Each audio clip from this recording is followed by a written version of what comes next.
athletes in the Bay Area will compete in the Special Olympics, and many of these folks will have some new shoes to compete in. It's all thanks to a local business owner who saw a need and ran to help.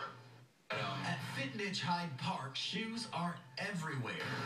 We own 3 running stores in the Tampa and Lakeland market. Owner Rich Will says all of these sneakers lined up here are gently used returns. Over the course of a year, we'll take back 300 to 400 pair of shoes, typically from customers who the shoes just didn't quite work out for them.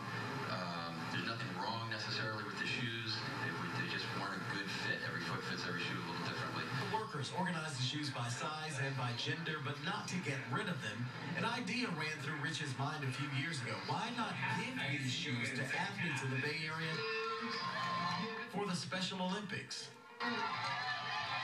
And this just seemed like a really good thing to do with the product that we can no longer sell to customers. What would have happened to the shoes is Rich would have returned them for a partial credit, and the manufacturer would have just tossed them away. So he asked, can I keep the shoes, donate them, still get the credit for the return, and everyone wins. Initially, not everyone jumped at that idea, but eventually, they all did. We get to do something really nice for the community and a deserving group of athletes. And those deserving athletes are, in fact, the real winners here. They get a relatively new pair of $100 to $175 sneakers that they otherwise may not have been able to get.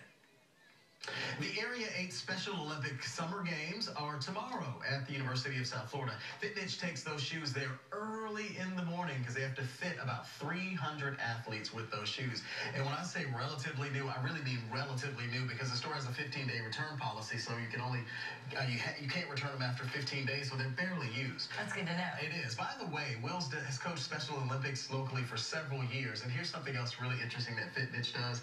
Whenever customers buy new shoes, they typically leave their old shoes with him, so he'll take those and donate them to Lighthouse Ministries in Lakeland, and they give them to the homeless. So many great things going on in our community, Lee. Everybody seems to